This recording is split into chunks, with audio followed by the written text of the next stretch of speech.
Okay, sige, bago tayo mag-start, let us pray.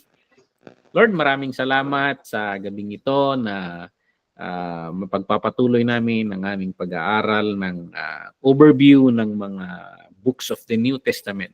We thank you, Lord, na sa pamamagitan nito, Lord, ay nag-grasp namin ang iyong mga revelation sa mga apostles mo, Lord, and sa mga situation na ina-address nila during those times. And we thank you, Lord, sa mga epistles na ito na truly, Lord, your word, Lord, hindi nagbabago. Hanggang ngayon, Lord, they are powerful and they guide us, Lord, sa aming pang-araw-araw na buhay at mga sitwasyon. Bless mo ang aming klase ngayong gabi. And ikaw ang gumabay sa amin. We ask the Holy Spirit to be our teacher. Maraming salamat. Itong iniling namin sa pangalan ni Jesus. Amen. Amen. So, ayan. I-upload ko lang yung notes natin.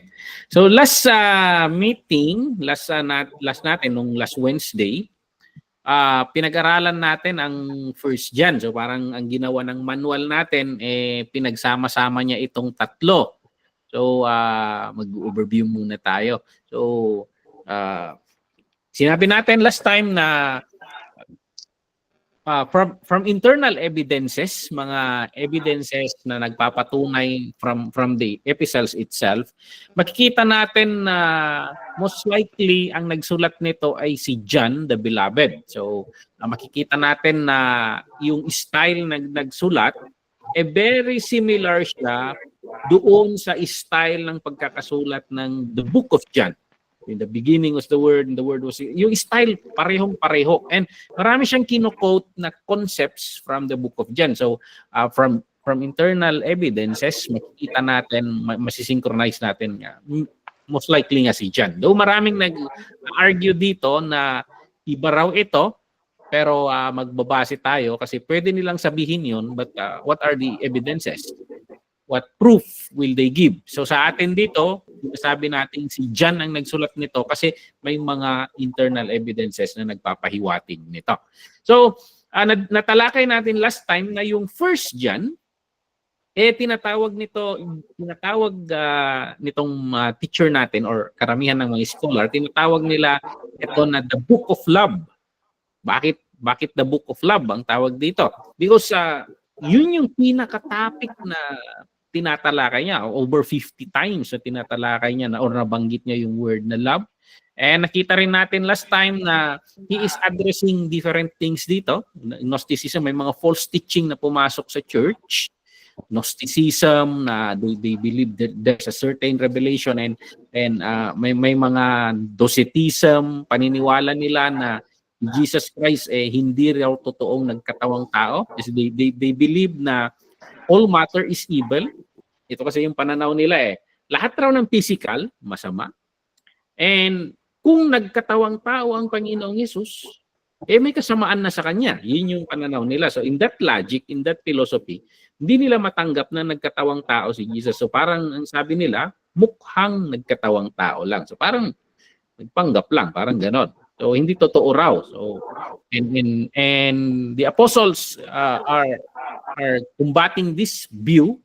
Kaya sa atin ngayon, sa ating mga nasa modern age na and na-grasp na natin ng mas malalim itong mga katuruan ng ating mga apostles, naniniwala tayo na Jesus is tinatawag na natin na 100% human and 100% divine.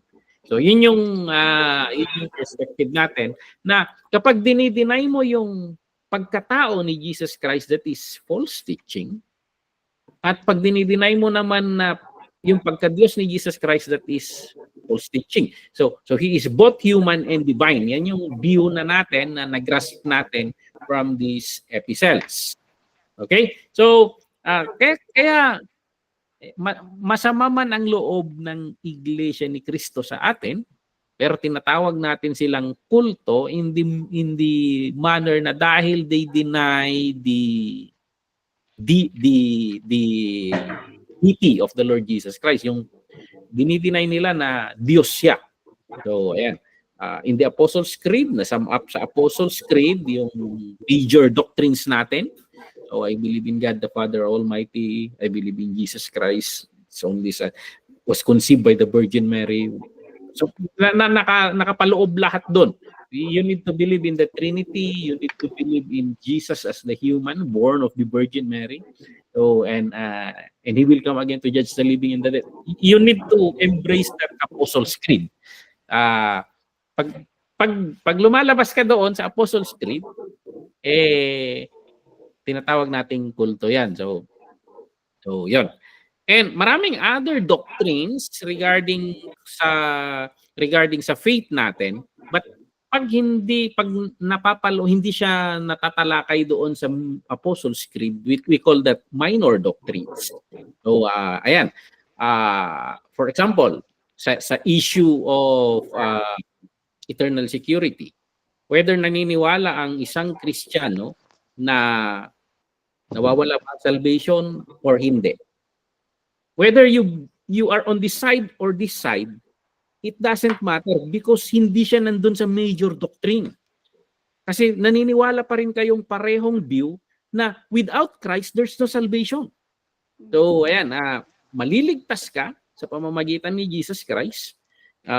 And sa interpretation na kung mawawala ba ang salvation or hindi, it's not in the category of the major doctrine. So sa pagkawala naman ng salvation, wala namang nag-iisip o nagpaplano na iwala niya yung salvation niya. So of course, lahat tayo iniisip natin how will we grow in that salvation. Ang pinoproblema kasi natin, yung mga tao na paano pag yung naglalaylo sila. So yun yung pinoproblema natin. Pero pag minister kang pinoproblema mo, paano tayo maging masigasig sa pananampalataya? So how will we move forward? So parang ganon. Those are minor doctrines dahil hindi nila binabangga yung major boundaries ng Apostles' Creed. So yan, that's how we categorize that. Marami pang pinag-aawayan sa Pentecostalism, yung ulam ng dinuguan o hindi. Ayan, Sabado ba o Linggo ang simba. Those are minor things. Kasi pwede, for example, sa inyo sa Chungwan, kung nag-away ang dalawang congregation yan, Saturday at Sunday, sinabi na nila Pastor Joan na hindi, ang totoong pagsamba ay Sabado because it's Sabbath. Ang sabi naman ng Linggo, hindi. Ang apostles natin, they early Sunday morning, they yun yung gatherings nila lagi. So, sa atin naman, ang Panginoon, you worship day after day. Yung gathering together, yung availability natin. So ayan, hindi tayo nakapaloob sa laws ng mga Hudyo. So ayan, ang laws kasi ng mga Hudyo, they honor this Sabbath. Talagang very strict yan na law sa kanila. So parang ganon. Those are minors. Ano pa ba? Maraming mga minor pa. But anyway, dito kasi ina-address ni John kasi they believe that the spirit is good and the matter or the physical is bad. So, ayan. Pag sinabi mong physical ang the Lord Jesus Christ, He is bad. May evil sa kanya. So, parang ganun na. And that is the philosophy of Docetism. Okay? Yun yung tinatalakay niya na isang ina-address niyang problem doon sa 1 John. And then na-discuss rin natin last time na ilang mga purpose niya kung bakit sinulat niya itong First John is to encourage the saints, to encourage the believers. So encourage niya lang sila and in what way na i-encourage niya? Itong mga words na ito they have fellowship with him, that they may have nagsulat siya para magkaroon ng fellowship, magkaroon ng ugnayan ulit, connection ulit. So, ayan, ma-encourage na the apostle is thinking of you. Parang gano'n. That their joy might be full. So, parang naisip pa rin kami. Naisip pa rin kami ng aming Pastor John. So, and of course, to encourage them not to sin, to go on in life, chapter 2, verse 1. And instruction, to warn them not to be deceived and to assure them that they have eternal life. Okay? So yun yung mga ways niya to encourage them. and to encourage them to continue believing in Jesus Christ, the Son of God. Okay, so yun yung mga tinalakay natin last time. And meron pa dito sa dulo regarding sa dates, but mamaya na yun. Didiretso tayo ngayon sa 2 John. And tinatawag naman itong 2 John as the Book of Truth. Bakit the Book of Truth? So of course, sa 1 John, maraming truths ang tinatalakay doon, pero ang emphasis niya kasi sa 2 John, yung talagang binigyan niya na kailangan mong kailangan tingnan mo yung doctrine mo na that it is aligned with the views of the apostles. So mag-focus ka sa you embrace the truth and walk in the truth. Yun yung pinaka-focus ng liham na ito. Okay? 2 John is the only New Testament book na naisulat sa isang babae. So maraming perspective na naman dito. Sino itong babae na ito? Maraming nagsasabi in our author, si Bill Scheidler, itong teacher natin, who believes na itong woman na sinusulatan ni John is a real woman. Talagang isa siyang woman, maybe a leader in the church. And then may mga internal evidences naman na pinapakita dito na itong babaeng ito maybe she opens her house. She opens her house na parang sa house churches. So ganoon, nagsasamba sila doon and may mga anak siya and ayun, yun yung perspective. Marami naman nagsasabi na this is an embodiment of the church because sometimes tingnan natin ang church as a woman. At pag sinabi nating her children, yung mga as the saints. So parang ganon. At ang ina-argue ng teacher natin, si Bill Scheidler dito, most likely this is a real woman kasi ang nature ng 2 John hindi siya kagaya ng 1 John na circular. Yung 1 John kasi pinalibot talaga nila sa Asia Minor. Sa Asia Minor, yung kung saan nasasaan yung mga 7 churches na tinatalakay ni John sa sulat niya ulit sa Book of Revelation. The modern day Turkey. Kung titingnan mo ang modern day Turkey, that is Asia Minor na tinatawag natin noon. So maraming churches diyan sa Asia Minor na yan, modern day Turkey. And yung 1 John kasi circular letter siya, pinagpasapasahan nila yan. Pero in the study of the scholars, itong 2 John daw, hindi siya circular letter, hindi siya ipinasa-pasa. So kaya yun yung batayan ni Bill Scheidler na sabihin na this letter may be specifically written for a certain lady. Okay? So, yun yung argument niya. So whatever view dyan, hindi natin minor things yung mga yan. Ang titingnan natin yung content, ang content na nilalaman ng liham na ito. So, titingnan natin, sino kaya itong babae na ito? So, ayan, ito yung sinabi ko, yung una, tinitingnan natin bilang siya ay personification of the universal church. So, pwede mo namang sabihin na pagkakasulat kasi dito, ang ganda tingnan natin yung liham niya. Sa 2 John, the elder.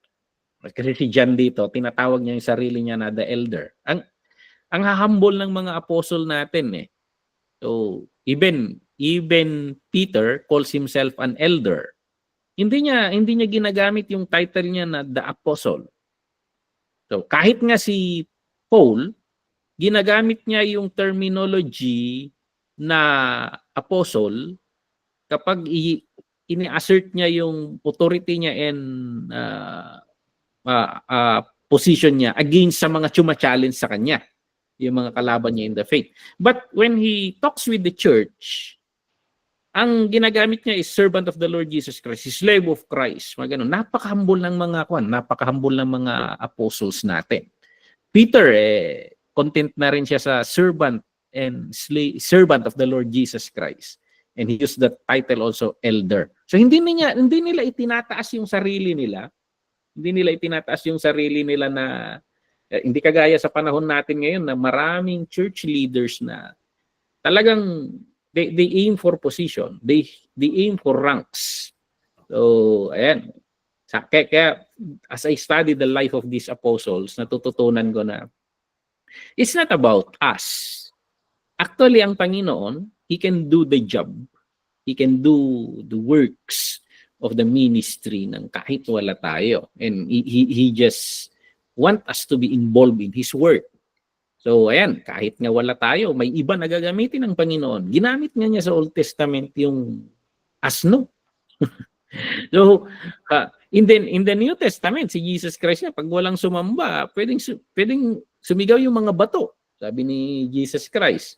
So, minsan, masyadong mataas yung pagtingin natin sa sarili natin. Na minsan mapaniwala tayo eh. So, nung in-invite ako dyan sa Hong Kong, of course, naiintindihan ko yung one na in the formal location, just like the anniversary, you state yung credentials ng speaker. And ayan, nabanggit yung mga credentials na na-attain ko naman by the grace of God. Pag-aaral sa seminary na iginapang, by the grace of God may nagpundo. So, ayan, yung binabanggit na yun. And then, dyan nga lang sa Hong Kong ginamit yung kwan yung sa pangalan ko na Reverend Brian Bailey Arquero. Parang kinikilabutan ako pag binabanggit yun. Talaga in the office of the, talagang kwan yun. Pero sa akin, wala yun. Wala yung mga yun na parang it's just katawagan lang. But because the church honor you also. But it's in the heart.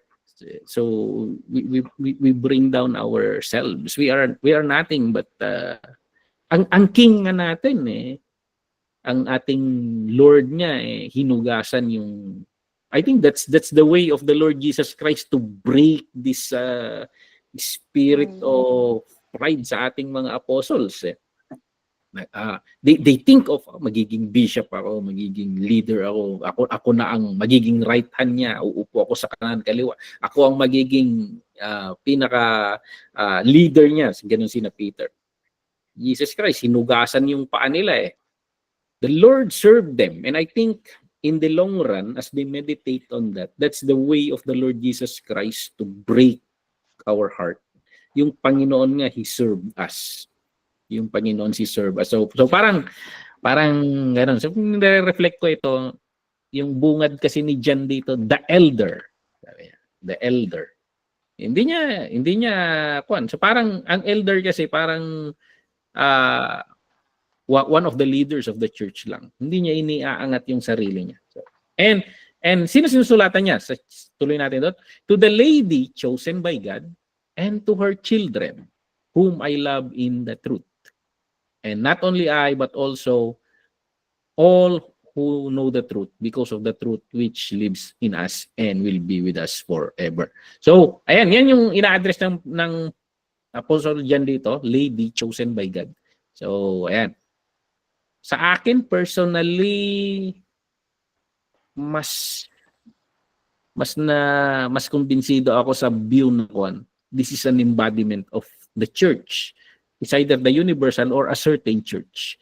Ang argument nilang huli sa verse 13 sa dulo, the children of your sister who is chosen by God sent their greeting. So this is an embodiment also, sister church. A sister church and her children or the members of the church. So I forwarded yung pinost ko na a church history of the MCWC, Minora Christian Worship Center, and nabanggit doon na CWC Hong Kong is a sister, i-recognize na parang a recognized sister of the CWC Lamut. Of course, in lahat ng TGMI churches, basically sister church lahat yan ng CWC. Magkaka-sister church lahat yan. Pero parang sa Hong Kong kasi may mas malalim na connection itong dalawa. Parang ganon. Pastora Imelda chose as the woman chosen by God for Hong Kong, sana for that Chungwon Church, chosen to parang may covenant between these two church, parang ganon. So pwede kong gagamitin yung perspective na yon, na the children of your sister who is chosen by God sent their greetings. So perspectival yan. Kung iisipin mo na literal na tao to, pwede mo pa rin i-argue. Kung iisipin mo rin na embodiment or personification of church, pwede mo pa rin i-argue. May argument sa both. But in the end, what's the point? In the end, what's the point? Kaya maraming nag-aaway-aaway sa mga bagay-bagay in the Bible, but yun ba yung point nang nagsulat si John kung sino yung sinusulatan niya? Hindi, it's the lesson. What is the message of the Lord? Yun yung hinahanap natin dito. So, sinasabi ng ilan, she is a woman in leadership. So, ayan. She is a woman in leadership in the church in Babylon. Bakit sinasabi niya? She who is in Babylon, elect together with you, greets you, and so does Mark. So ayan. Yung tinatawag nilang Babylon in the New Testament, this is not the literal Babylon or Iraq. This city is not existent na noong panahon or parang hindi na siya kagaya ng yung glory ng Babylon ng Old Testament. Hindi na. Pero during this New Testament era, ang naging symbol ng corruption and sin ang city of Rome. So, itong mga apostles natin, when they say Babylon in the New Testament, they don't talk about Iraq or the ancient Babylon. They talk about Rome. So, ayan. So she's a woman in leadership. So, yan yung isang perspective. And then, pangatlo, she is a well-known lady in the church who was loved by all, including John. So, ayan, parang isa siyang kaibig-ibig. Parang very supportive in the church. So, sabi nila, ito raw yung most common view. Ito yung most common view. So, siyempre, sa akin, pwede nating i-argue yan. But sa akin, bilang reader in the New Testament, in the modern era, and para mas makarelate ako, I'm more on embracing itong personification. So, ang dating kasi nito parang kinakausap niya tayo ng mas malaliman. We don't have strong evidences kung alin dito. So, kahit ano dyan, okay lang. It does not change the message. So, ayan. Ito kasi yung argument nila, may mga believing may mga anak siya na obedient to the truth, pwede naman nating i-interpret ulit yan na yung tinatawag na anak yung mga members of the church. So, ayan. She used her home for congregational gathering. Pwede rin naman yan kasi ito, dati naman in the New Testament, home churches ang nangyayari. So, kasi dito kasi nabanggit sa verse 10. Ano ba sabi sa verse 10? If anyone comes to you and does not bring this teaching and do not take them into your house or welcome them. So parang gano'n. Pwede nating i-personify na literal na bahay niya. Pwede mo ring i-personify na kung babae ito, huwag niyang papasukin sa bahay niya. Pwede mo ring naman i-interpret ito na huwag mong papasukin sa church mo. So, gano'n. So, pwede pa rin either way lang yung part. Was known for her tremendous spirit of hospitality. So, of course, pwede pa rin yan eh.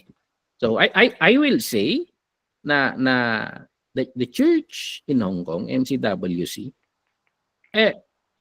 is very hospitable. When we were there, they take care of us. Of course, even the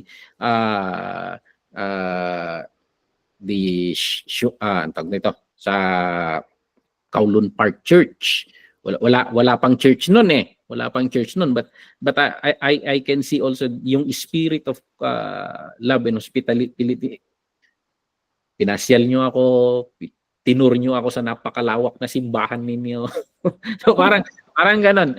This spirit is common sa lahat ng mga, of course, may mga churches na talagang wala nito kasi may address diyan sa 3rd John na ganun, na hindi sila mapagkuhan. So pwede natin pa rin gamitin yung perspective na yung argument na literal na tao ito or a church, kasi a church can be hospitable also. So yan, had sister, nieces and nephews who were friends of John. Verse 13, the children of your sister who is chosen by God send their greetings. So, sabi ko nga, pwede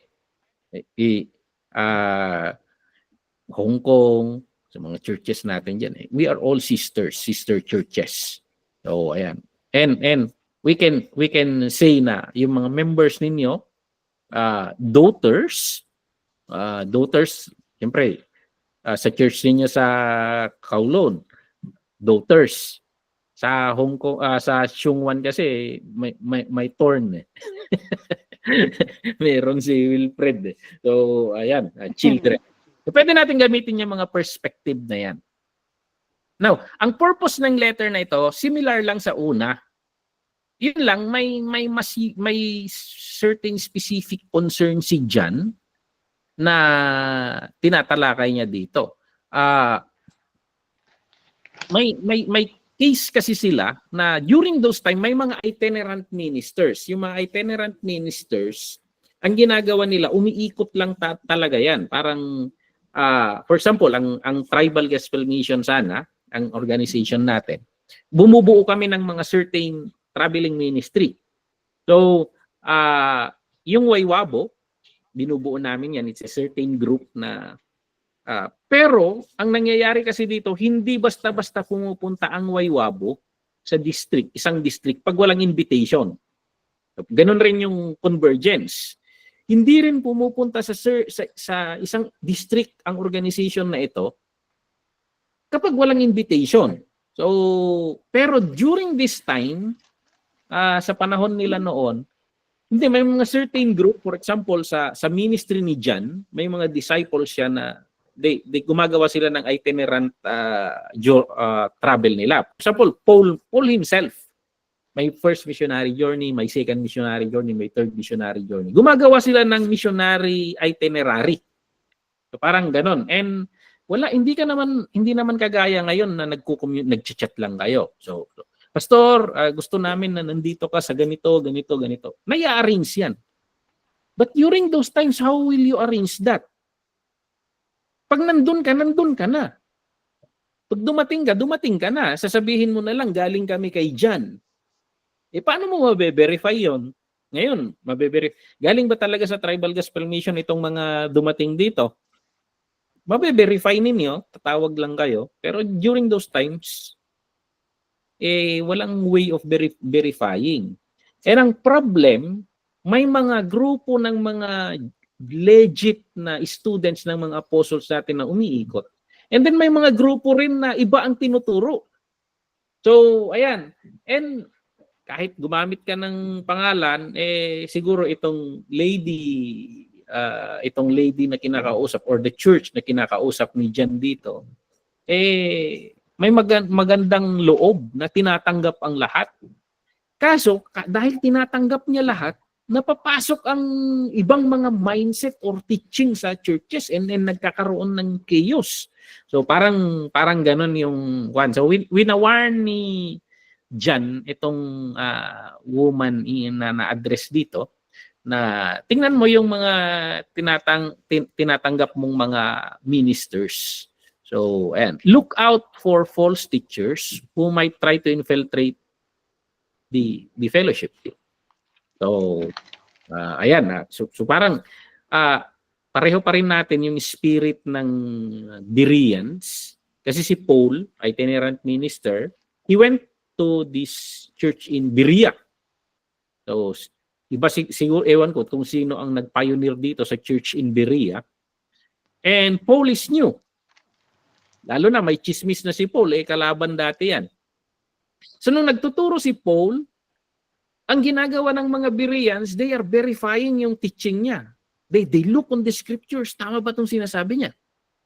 So, buti sa atin ngayon, we have the New Testament scriptures. Sa kanila, wala noon. Old Testament lang. So, ang Old Testament, more on imageries. Hindi siya teachings like in the New Testament na point by point. So, nagre-reinterpret si Paul. So itong spirit of the Berean Christians, they want to verify things. Gusto nilang makasigurado. Ito yung sinasabi ni John dito sa sinusulatan niyang ito. Okay? So yun yung anong titingnan natin pa dito? So to warn, ang purpose na isa, to warn this sister church, to show hospitality. Not to show hospitality. So parang kakaiba yun, no? Na mamimili ka ng bisita. Ano yun, tatanggapin natin lahat sa bahay natin. Pero dito, magtataka ka kasi si John ay instructing the church not to show hospitality to false teachers. So during those times, yun nga yung tanong ko, paano mo malalaman yung false teachers at genuine teachers? So kaya verification talaga. Kaya napakahalaga rin talaga yung organization. Yung organization. Kasi for example, Tribal Gospel Mission, pag minister from the Tribal Gospel Mission, parang bine-verify ng Tribal Gospel Mission yan na that minister belongs to us. So parang ganoon. Kaya may mga policies na protocols na ginagawa for example sa amin sa District 1, if possible, pag sa mga fellowships namin sa District 1, if possible, from the district mismo, from the district. Kasi from the district mismo kasi, hindi ma-pressure yung church for love gifts, mga ganon, because we belong to one another. We belong to a simple gifts. Pag nag-export ka ng malayo, may mga iniisip kang responsibilidad, and ang mga churches naman natin ngayon dito hindi ganon kaangat pa. Iilan-ilan pa lang naman ang nasa middle class na church. Mostly nasa poor category pa lang ng church. So parang ganon. And nakapakiusapan na rin ang mga pastors sa kwan na do not expect kung may ibibigay, well and good, we thank God. Pag wala naman, that is our way to minister to a sister church. Now, if gusto naming kuha ng guest speaker, ang next circle na pagkukunan namin within Tribal Gospel Mission. Kaya there was a district fellowship na in-import namin si Pastor Peter from District 3. So ayun. And ang susunod na bracket, so district, and then next circle is Tribal Gospel Mission, and the next circle would be the Pentecostalism circle. So parang it comes from the same perspective, the Pentecostal perspective. And then pagkatapos noon, siguro ang susunod na diyan evangelical view, basta lahat ng circle ng evangelical, and then Protestant. So ganun, kasi binabantayan natin the perspectives, the discipleship. Kasi pwedeng nagdi-disciple ka, may certain discipleship na ginagawa mo sa local church mo. And then one teaching came and it demolished everything na winerk mo. May nakausap ko si Pastor Cesar noon. He is building on the perspective of the kingdom concept for several months. And then may na-invite siya na speaker na against doon, and dinimolish niya lahat yung tinuro ng kanyan. So ayan, mag-ingat-ingat. Huwag kang mag-invite ng mga hindi mo kakilala. And of course, pag nag-invite ka rin, you give them a perspective kung anong pag-uusapan. Ganun. For example, nung in-invite ako dyan sa Hong Kong, they give me a team, they give me a text. Nung nagkukan tayo dyan, Pastor, pupunta ka rito and regarding missions ang pag-uusapan natin. So yan, may certain perspective na gusto nila na doon lang. So parang ganun, that is how you guard your church. Kasi congregation mo yan eh. Ikaw ang nagdi-disciple niyan eh. And pananagutan mo yan sa Panginoon eh. So parang ganun yung nangyayari. So we talk together. Kaya maraming organization na they have itong doctrinal statements, mga ganon. That is one purpose. So in the later times siguro, itong mga apostles na or the next generation, itong mga church fathers and church doctors, mga sumunod na ministro after nila Timothy, doon na nila nabuo yung Apostles' Creed. Meron na yung mga Council of Nicaea na tinatawag nila. Sineset na nila kung ano ang view natin, ano ang doctrines natin. Kasi doon na nila kinokontrol, that's their way to guard the church. Kaya actually yung Apostles' Creed, hindi ginawa ng mga apostle yan. Yung mga sumunod na generation yan, inobserve nila yung mga major teachings ng mga apostles and they wrote it in the Apostles' Creed form. Ayan, pag Catholic ka, lagi mong nire-recite yan every Sunday. So, ayun. Sa team na dinidiscuss ni Jan dito, hindi mo maihihiwalay yung truth and love. So, ayan. Sige, magbasa nga tayo. Anyway, this is one page lang. Grace, mercy, and peace from God the Father and from Jesus Christ, the Father's Son, will be with us in truth and love. So, yan. Doon pa lang, makikita mo na yung truth and love na tinatalakay niya. Verse 4, it has given me great joy to find some of your children walking in the truth. So, natutuwa ako na nakikita ko yung mga members mo na they are walking in the truth. So, napakahalaga sa ating mga pastor, paano mo nasasabi na yung member mo growing in faith? Sinasabi ko kanina sa klase namin dito. Pag pastor ka, mapapansin mo yan. Makikita mo yung progress sa isang member na every Sunday nakikita mo, makikita mo yung progress sa buhay niya. At kahit maliit man yan, makikita mo yan, matutuwa ka kasi makikita mo yung bunga ng salvation niya. Okay? So, pag may member ka, and ang nangyayari sumasahol yung pag-uugali, sumasama. Parang, minsan-minsan na nga lang magsimba, tapos sumasama pa. Mababahala ka talaga. Ligtas mo talaga to. Kasi wala naman tayo. Bakit? Masusukat mo ba yung kaligtasan? Ang tanging sukatan natin ng kaligtasan is the good works. Doon mo mababasa yon. Pag wala siyang mapaipakitang good works, mababahala ka talaga. So, i-verify mo, did you really accept the Lord Jesus as your personal Savior? Kasi no-observe kita, I do not see signs. Di ba yung bata, pag kayo mga halos babae lahat pag isinilang mo yung bata, ano ang sign na buhay yung bata? Nababahala ang doktor pag hindi umiyak Kaya kung ano ginagawa, pinapalo, inihihipan sa bibig, parang ganon. Kasi may makikita ka na sign of life. So ganon. Good works is a sign of life. Makikita mo yung changes is a sign of life. So, ayan yung kwan. Hindi ka lang, ang kaligtasan lang yung hindi nakukuha lang sa statement of faith. You need to show signs. Sinasabi mo, pero parang wala akong nakikitang sign. Sinasabi ni James, show me your works. Show me your works, sabi ni James. Kasi, sinasabi mo, you have the faith.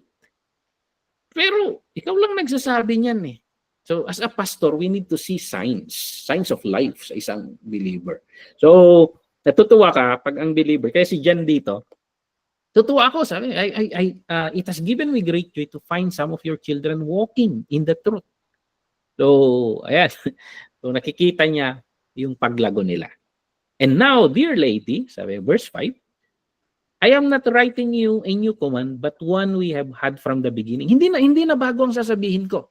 Ito lagi ko nang sinasabi noon. So, I ask that we love one another. Yung pagmamahalan. So, ayan.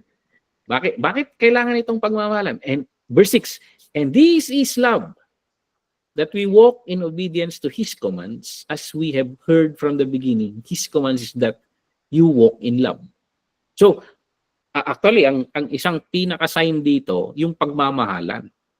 Yung pagmamahalan. Alam mo ang mundo, pag titingnan mo ang mundo, punong-puno ng ampalaya yan.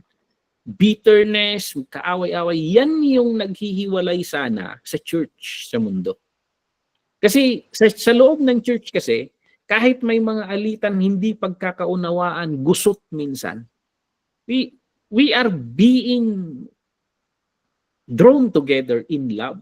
Kasi command ang love sa atin Command ang love sa atin. So, ayan, talagang minsan, bago ka makarating sa concept of love, bago mo ma-express yung love, forgiveness muna reconciliation muna. Mahirap yung mga yan. But makikita natin sa church when we overlook those, when we gather together and we reconcile, we forgive each other, we embrace one another. Dinidiinan natin, nakikita tong love. And yan yung magsiseparate sa atin dito sa mundo. Sa mundo kasi kahit magkakamag-anak, yung magkakamag-anak, bigyan mo ng lupa, magpapatayan yan. So, ayan. Verse 7. I say this because many deceivers who do not acknowledge Jesus Christ as coming in the flesh. Ito yung sinasabi kong doctrine kanina. Hindi nila kinikilala yung humanness ni Jesus Christ. So, they do not acknowledge Jesus Christ as coming in the flesh, have gone out into the world. Nagkalat sila sa mundo. Any such person is a deceiver and the Antichrist. So ang winawarn ni John dito, pag may teacher, maybe sinasabi ni John dito na ito ang isang itanong mo. What is your faith regarding the Lord Jesus Christ? Was he born from the Virgin Mary? Did he came to flesh? Kasi si John bunga, in the beginning was the Word, and the Word was with God, and the Word was God. And then pagtatalon ka sa verse 14, the Word became flesh and dwelt among us. Ayan. Kung they don't have that statement of faith, dismiss mo na. Wag mo nang entertainment, mauubos lang pagkain nyo sa bahay niyan. Sisirain pa kayo, parang ganon. So, this is a major doctrine kasi na challenge sa kanila noon. So, titingnan mo na, sa tingin ninyo si John, very simple ba? Or sinabi lang niya, the Word became flesh and dwelt among us. Is that a simple statement? Or is that a loaded statement? So, yung tawag namin sa seminary yan, pregnant word. a word, the Word became flesh. A word na this is a full of theology. So, ayan. Verse 8, sabi niya, watch out that you do not lose what we have worked for, but that you may be rewarded fully. So, babalik siguro sa taas, what we have worked for, the love and obedience, and lahat na yung doctrine regarding the Lord Jesus Christ coming in the flesh. We work for this. We discipled our people in this. Tingnan mo na hindi natin mawala yan. Kaya sa ating mga ministers, napakatindi, nakakatakot nga minsan na nakasalalay sa atin yung direksyon ng mga tao What if may naituturo ka na hindi pala yun? So yun yung Kaya nga when I prepare sermons, I spend more times praying, Lord, tama ba to? Tama ba to? Tama ba to? So I scrutinize, I look at verses from one side na if possible mababantayan ko yun. Kasi I will be obligated, may pananagutan ako doon, statement ko yun. And people, minsan ang church, na nung bata ako, mahilig dito sa dito Bakras, dito Banting, maraming ibon ang gumagawa ng nest diyan.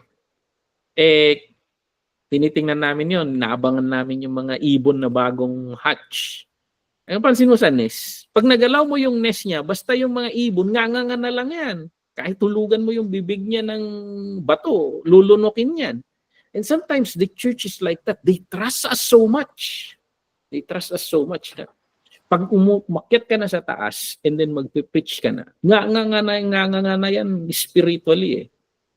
Ayun, and we are like dietitians na iniisip natin anong ikakabuti nila, ikakalago nila. So, maingat tayo dyan. Yun yung sinasabi ni Kon. Tingnan mo, watch out that you do not lose what we have worked for, but that you may be rewarded fully. So, ayan, we are building itong buhay ng mga Kristiyano. So, verse 9, anyone who runs ahead and does not continue in the teaching of Christ does not have God. So, ayan, consistency. Whoever continues in the teaching has both the Father and the Son. So, yung teaching of the apostles, diba? Pagbabalik ka sa Book of Acts, they spend their times in the teachings of the apostles, sabi doon. So, if anyone comes to you, verse 10, and does not bring this teaching, the love and the word became flesh, yung tinutukoy niya sa taas, do not take them into your house or welcome them. So, ayan, masama na kung masama, but that we guard the church. So, anyone who welcomes them shares in their wicked work. So, grabe ito. So, sa ating mga pastors and leaders, maingat. Kung napansin ni Pastora Imelda, anniversary dito sa church, si Pastor Benny, hindi siya guest speaker, speaker of the house, sabi niya. Kasi itong deacons namin, mag-i-invite pa tayo ng guest speaker. So, yun yung kwan eh. So, sabi naman ng mga deacons, maabot na sila sa punto na kwan eh. Itong mga deacons, itong team natin, itong concept na binigay ng Panginoon sa atin, anong alam ng guest speaker diyan? So, parang ganoon, napaka-kwan nila. Ang revelation na ito, ibinigay niya sa inyong mga pastor namin eh, sabi. Paano nila i-expound 'yan?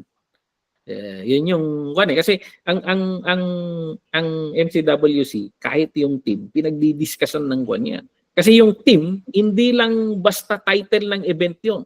That would be the guide of the meditation of the church for the entire year. Yun yung ginagawa namin. So, ayun, yung team namin ngayon building on the blueprint of God. So parang kasi last time, embracing the blueprint of God. Ngayon, magbi-build na. So, building lives and a church rooted on the divine or on the blueprint of the Lord Jesus Christ. So, yun yung running team na so hindi lang may idea na tayo kung ano yung design ng Panginoon sa atin. But we intentionally build our lives now. Build our families now. Anong sinasabi ng Panginoon? We should be like that. We work on that. So parang ganoon yung deacons namin, mas malaki ang knowledge ninyo sa pinag-uusapan natin dito kaysa sa mga bisita. Yan yung nila, kayong mapapansin niya sa CW, Speaker of the House nung Sunday. So, yun yung mindset ng mga deacons namin sa church. So, ayan.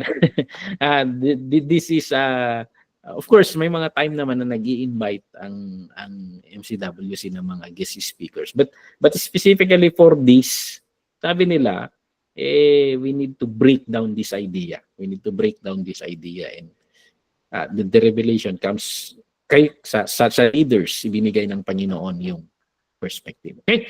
Verse 10, if anyone comes to you and does not bring this teaching, do not take them into your house or welcome. Anyone who welcomes them shares in their wicked work. I have much to write you, but I do not want to use paper and ink. Instead, I hope to visit you and talk with you face to face so that our joy may be complete. So, yun yung 2 John. So, ayan.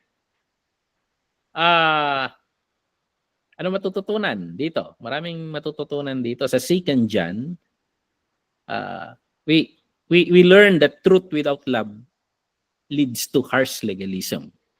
So, ayan. Itong mga nagtuturo kasi na nagdadala, legalism yung way nila eh. So, pag hindi kayo naniwala dito, lalo na yung Gnosticism, there is a certain knowledge na sinasabi nila. So, harsh legalism. Love without truth leads to meaningless compromise. So, kailangan nating i-balance yung truth and love. So, parang ito yung dalawang hinahawakan natin na mga pastors. With the truth and love. So, truth without love leads to harsh legalism. Legalistic ka sa mga katuruan mo pag puro truth lang ang sinasabi mo. So, ayan. Pag puro love lang rin ang sinasabi mo, nagiging compromise yan. So, ang gagawin natin, nasa tension tayo. Paano natin balansehin yun? So, how can we, tayo mga leaders, we must learn to confront error, insist the truth, with a heart of restoration. So, yun. Ang goal natin, itama siya. Because ang motivation natin, love. So, ganun. And on the other hand, we must extend grace or love without compromising biblical truths. So, ayan. This is very hard thing. Paano mo i-balance ito? So, ayan. Kasi minsan, sa parenting sa modern age ngayon, I think nakaka-relate kayong mga taga-Hong Kong. Minsan, bumabawi tayo sa absence natin sa absence natin sa mga anak natin. Binibigay natin lagi yung gusto nila and we express that as love. And minsan, hindi mo napapagalitan yung anak mo kahit mali siya dahil bumabawi ka sa pag-ibig. And nakakasira sa kanya yon. Nai-spoil or what.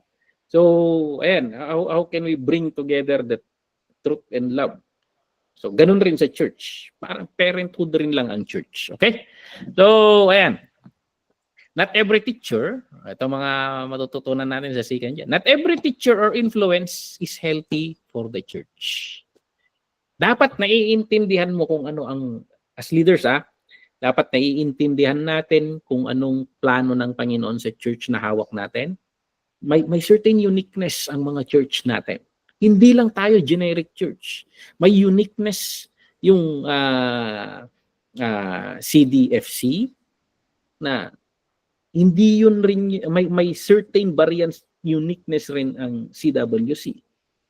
May uniqueness rin ang MCWC. We should know that. Kaya tatanungin natin sa Panginoon, Lord, what is your plan? What is your design for this church? So, kailangan natin alam yon. At kailangan natin yun yung in-nurture natin, yung i-build natin. Kasi bawat church may culture yan. And you work on that. You build on that. So, ayan. And sometimes, not all influence is good for the church. Kaya sa akin, pag in-invite ako sa isang certain church, I am prayerful and very careful. Kasi no-observe ko, nananalangin ako na, Lord, hindi sana ako makademolish kung ano man ang binibuild nila rito. So I rely kung minsan nakikipag-usap ako sa mga pastors, nag-i-interview ako, and ayun, pinag-aaralan ko yung context, pinag-aaralan ko lahat 'yon. Maingat ako kasi may aim. How can I edify this church? How can I help them? Hindi yung pumunta ako nakasira ako, naka-create ako ng problem.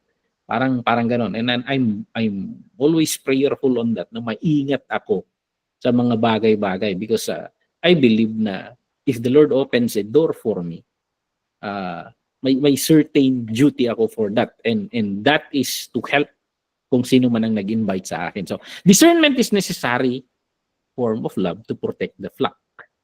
So, ayan. Tingnan natin yon. Ano pa? Leaders have responsibility to tingnan natin yung mga teaching materials, guest speakers, partnerships. Tingnan natin yan. So, pag nakikita mo na, minsan, malagi natin sinasabi yung body of Christ. Tingnan natin yun kasi not all claim to be body of Christ, pare-pareho ang prinsipyo. So, ayan. napakalawak kasi ng church. Paano kung yung kinaka-fellowship mong church, kamay siya? Ikaw, paa ka. Kasi may certain part ka in the body of Christ. So, hanapin mo yung mga kauri mo and you build on that. Kasi pag hindi mo kauri, hindi magbe-benefit sa certain uniqueness mo in the body of Christ. So, hindi ko naman sinasabi na masama. But tingnan mo yung kauri mo na nakaka-benefit doon sa paglago mo. Okay? Yeah. We must be courageous in saying no to influences that would lead the church away from yung core mission and identity nito. Okay? Bantayan rin natin itong obsession in power and pride. Dito sa chapter 3 na yon but I think it's 11 o'clock na. So, i-discuss natin ito sa next meeting natin sa Sunday. But yung second John, akala ko matatapos ko itong second and third John ngayon. But napakaliit nito pero napakayaman. Napakayaman ng lesson. So, ikakat ko dito, yun yung mga lessons na may extract natin dito sa John. So, hindi lang simple letter ito. This is a letter na nagre-remind at the same time nagwa-warn. At the same time nag-i-encourage, nagko-comfort. So, ayun. Napakaliit pero napakayaman.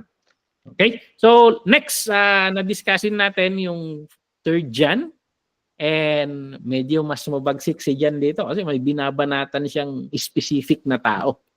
May ina-appreciate siyang tao at the same time may binabanatan siyang tao. So, tingnan natin to kung kasi baka sakaling makakuha tayo ng principles on how to address issues in our church. Okay, may question tayo regarding dito? Bago natin i-close or certain reflections? Wala? So, sige. I hope we learn from this and sana nagkaroon ng ito, this is a fresh rin nung pinag-aaralan ko ito. Marami akong natutunan because as a pastor, sabi ko, dati, I'm a teacher. Sa pag-teacher ka kasi, wala kang pakialam eh. Pag teacher ka, as long as it is a biblical truth, binabanat mo yan kahit umiikot ka. Pero nung naging pastor ako, nakita ko yung kaibahan ng teacher sa kapastor. Kasi ikaw na teacher, pag bumanat ka sa kongregasyon, bukas wala ka. So parang you don't care about the... Pero nung naging pastor ako, yun I hold the church, iba pala. Mas maingat ang pastor. Kasi pag binanatan mo ang isang miyembro, bukas magtatampo yan sa'yo kasi nandun ka pa rin. So how would you balance yung giving him the dose of truth and at the same time, ramdam niya na your motivation is just love, na it will not create hate or offense sa kanya. So may minsan hindi maiiwasan yan. Pero nakita ko dyan, kaya nakita ko na nung naging pastor ako, naging mas maingat ako sa pagtuturo. So praise God for bringing me into the office of the pastor for this moment. Mas naiintindihan ko yung mundo ng mga pastor. Kasi minsan parang ang yayabang naming mga teachers Masyado kaming mga idealistic, banat dito, banat doon. Hindi, it does not hit the road, yung sabi nga nila. But praise God, naiintindihan ko na ang mundo ng mga pastor. I'm more careful, I'm more compassionate sa mga pastor. And then I always think of how can I support these pastors in my teachings. Parang ganun. So, ayan. Pastora Emeldas. Pastor, thank you sa ano mo. It opens our understanding more as far as ministry is concerned. Lalo-lalo na sa ating mga leader, pastor, servant leaders ng mga simbahan. So, sa aking opinion, I think it is better. Halimbawa, kasi meron kaming PENA Association sa Hong Kong Opo. o pastor na where we can meet and encourage yung mga kami-kaming mga pastors Opo. na at least halimbawa ako pag may problema ako pwede kong sasabihin sa aking organization president or sa mga ibang pastors ganito ganyan, even doctrines, even kasi Mhm. maiisa kayo nagkakaintindihan kayo and now my question now is better ba yung ganyan lang yung isa yung sumalihan mong organization kasi I have seen na kapag madami kang grupong sasalihan, you cannot avoid yung kino-compare mo at saka nako-confuse ka kung minsan kasi doon sa kabila ganyan siya, doon sa Mhm. kabila ganyan sila.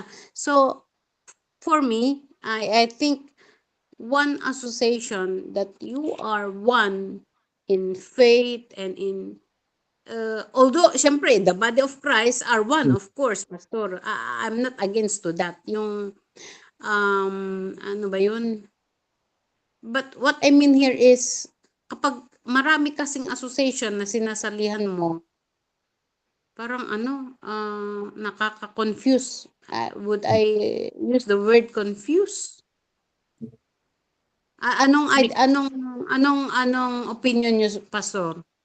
I think sa bagay na 'yan, uh, particularly tingnan mo yung traditions natin. Particularly for example dito, naming first TGMI District 1, mayroong hindi kami masyadong mapapansin ng Tribal Gospel Mission pastors. Hindi kami masyadong nakikikwan sa kwan yung itong lamp dito sa Lamot. Because yung lamp kasi ecumenical siya. Magkakaibang mga traditions 'yan. Mm. Magkakaibang perspective 'yan. Ang kin-turn off Ano ni ang Papa, ng pastor anya ti ko deta lamot? Lamot Association of Ministers for Peace. So I see. magkakaiba. Oo, parang of course It's composed of evangelicals, Catholics lahat na. Catholic. So Okay, okay. okay Okay, naman. pastor. Okay. Okay naman kasi in the town. So actually nagiging speaker ako minsan doon, pero hindi to the sense na tumatambay ako doon. So pag nagpapatawag sila, sabi nila and Pastor, we want you to preach here. Okay, I will serve. Pero alam ko yung circle ko. Alam ko yung circle na first, una, yung mga Pentecostals. Mga Pentecostals, okay lang yan. Yung evangelicals na, pwede pa rin akong makihalubilo, pero alam ko na yung difference namin. Natatakot nga sila minsan mag-invite sa akin because they think na I will talk about the Holy Spirit. I know yung kwan. I know yung nila. So pag napunta ako sa evangelicals, I become evangelical. I guard also yung kwan na they give me trust. Tama. Yun yung kwan. So for example, yan naman sa PENA, okay naman, nakikita ko dyan, okay naman because you don't... Oo, kasi pastor, iisa ang namin. Pentecostal kami lahat. Oo. So maganda yung kwan, maganda yung as long as titingnan mo na you are on the same mindset. You are on the same mindset. So, okay. So, and at the same time, the organization knows their boundaries. Yeah. Pasukan yung, because the organization is there to assist the pastor in case na may problem sa church niya, they advise. So, ayan, na hindi sila nanghihimasok. Parang I think hindi problem yung maraming organization. Basta at the same time, alam mo yung huwag tayong maki-organize sa kwan.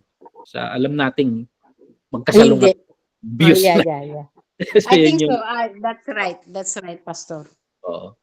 Yun yung something na it will help us, lalo na sa ating mga pastors. Kailangan natin ng praise. Kasi pag pastor ka, hindi mo pwedeng sabihin yung mga problem mo sa church sa mga members eh. Yeah. You look for a circle of pastors na doon mo ilabas yung mga nilalaman ng Daing puso. mo.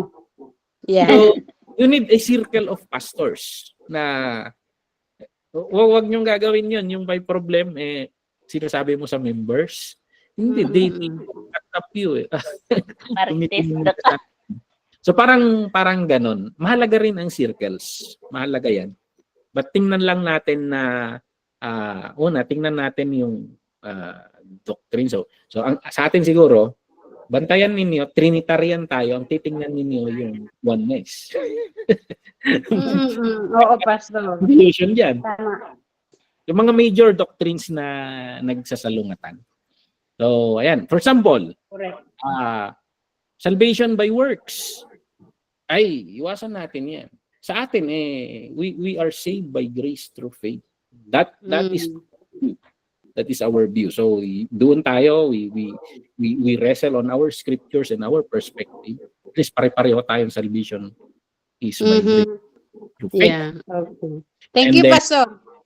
Sige, Pastora. So, yun yung point ko lang dito. Ayan. So, praise God. It's already 11, almost 11:30. And may I ask Pastora Imelda, can you close us in prayer? Agkararag tayo garod, kakabsat. Thank you, Pastor, sa ganyang mga teaching. Ang dami ko talaga natututunan dito sa klase natin. So, thank you, Pastor. God bless you more. Okay, mag-pray tayo. Thank you, Lord. Thank you, Father, for the wisdom, the knowledge imparted to us this night again. Maraming salamat and continue, Lord, to speak to us through your word as we're being called to serve you. Thank you na binubuksan mo ang aming mga isipan at kung paano kami makihalubilo on how we can also deal with other people in regards to ministries, Lord. Thank you sa wisdom, Panginoon. I believe na ito yung mga bagay na kailangan namin pakinggan as you keep us in service to serve you, Lord, with our heart, in the spirit and in truth. Thank you, Lord, sa mga teachings na ito, Lord. Thank you. Patuloy mo, Panginoon, na mangusap ka sa amin. And most importantly, our heart, Lord, that you will change it and transform it day by day through all these words. And i-bless mo, Panginoon, si Pastor Bri as our teacher. Patuloy ka, Panginoon, na magbigay sa kanya ng karunungan, Panginoon. Thank you, Father God. I-bless mo din kami sa ngayong gabi as we take rest and restore our strength, Lord, for tomorrow. Thank you, Father. Thank you, Lord. And we give you all the highest praise and glory in Jesus' name. Amen. Amen. Good night. Bless. Good night. Good night. See you again. Good night. Bless po. God bless.